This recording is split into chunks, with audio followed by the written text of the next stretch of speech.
If you've been following this channel, you might have noticed that I've been watching and reviewing quite a lot of crime dramas. From Dexter to Death Note to Hannibal and even You, I have certainly been on a crime and serial killer kick in terms of the content I've consumed in the past few months.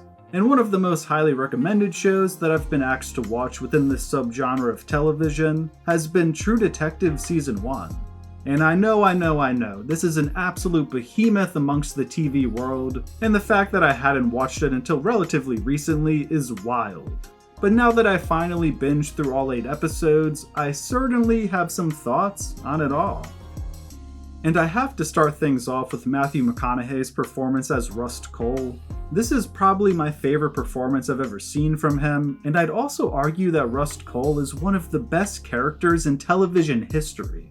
He's complicated, has a unique outlook on life and human nature, and his obsession with finding the true killer is the driving force of not only this season's plot, but also his utterly fascinating character arc.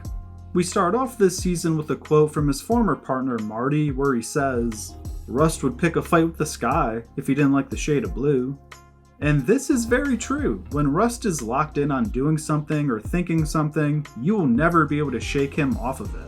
And if this means he'll end up coming to blows with someone or even lose his detective job, then so be it. But by the end of the series, we actually finish things off with yet another quote regarding the sky, this time from Rust himself. He says, "Once there was only dark. If you ask me, the light's winning." This of course referring to the night sky and how Marty asserted that there's a whole lot more darkness than light in it.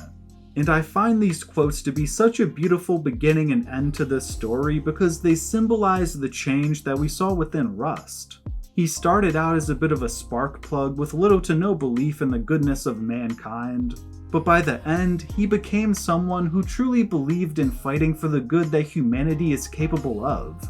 Finally being able to solve this murder case and finding himself on the brink of death opened his eyes to the good in the world, and maybe, just maybe, made him less of a pessimist. One of my golden rules that I use to assess how much I'm enjoying a show and how good it is assessing and trying to determine how entertaining the quiet moments are.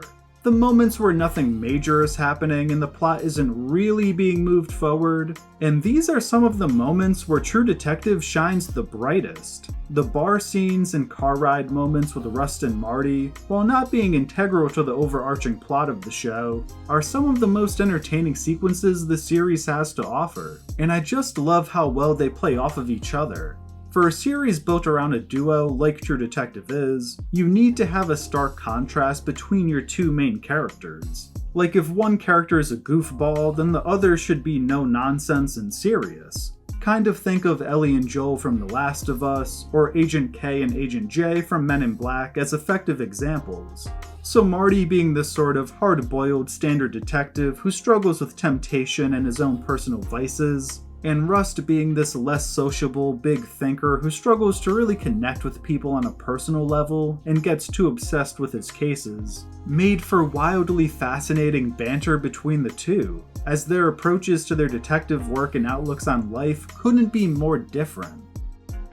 Time is a flat circle. This is one of the best quotes in television history, and not just because it's an interesting philosophy to have on life. This idea that Rust introduces to us viewers is so brilliant because the events of both his and Marty's life follow this idea. Marty continually succumbs to his vices and fucks women that aren't his wife. And Rust just can't stop himself from opening old case files and kicking the tires on investigations that everyone else thinks are solved. They both find themselves falling into old habits and sort of living in a cycle. This cycle even eventually brings them back to one another, where they team up once more, years after their knockdown drag-out fight, to attempt to solve the same case that they worked on together decades ago. When you really step back and think about it, this one quote can be used to sum up the entire narrative. And that is a large reason as to why this show was so fucking good. I also love that we don't actually get confirmation on who the man Rust and Marty have been after all this time until the final episode. Not knowing who the killer is, or truly why they do what they do, adds to the mystery.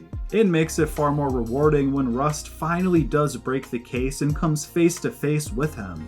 A lot of series that fall into this murder mystery and serial killer genre reveal who the killer is to the audience long before our main characters piece everything together, and that honestly has been one of my biggest critiques of this genre of television. For me personally, that mystery puts me on edge. Just that uncomfortable feeling of not knowing who or what you're searching for adds a level of intensity to True Detective Season 1 that I think certainly aided in making it one of the best seasons of television ever created. Also, the fact that we get a brief glimpse of the killer mowing a lawn way back in one of the first episodes early into the investigation is a beautiful touch. It's subtle foreshadowing and also feeds into the idea that the answer a detective is looking for is oftentimes right under their nose. And it also gives us as viewers a slight chance to figure out who the killer is on our own, but if I'm being completely honest, I personally did not suspect the lawnmower guy on my first watch. The editing and filmmaking is also top notch here. The opening credits give us some absolutely fabulous visuals. The long takes at the end of episode 4 when Rust is dragging the dude with the ginger beard through enemy territory is phenomenal and thrilling. This is just one of the shows where you can tell that the highest level of effort was put into every take, and extreme thought was given to the layout of each shot. And this makes all the difference when it comes to the final product that we all had the pleasure of viewing. Overall, I have pretty much nothing negative to say about True Detective Season 1. I don't believe in perfection, but this is a really solid 9.5 out of 10 for me. This is an all-timer that I would put in the same tier as Hannibal Season 2, Breaking Bad Season 4, Game of Thrones Season 4, Rarefied Air for sure. This is certainly a top 10 season of television that I've ever watched, and possibly even top 5. Well, if you made it this far, I'd love to hear your thoughts on True Detective Season 1. What do you think I got right, and what do you think I got wrong? Also, I've heard virtually nothing about the other seasons of True Detective, so if you think they're worth a watch, or would like to see me review them as well, please let me know. I hope you enjoyed this video, thank you for watching, and until next time, peace.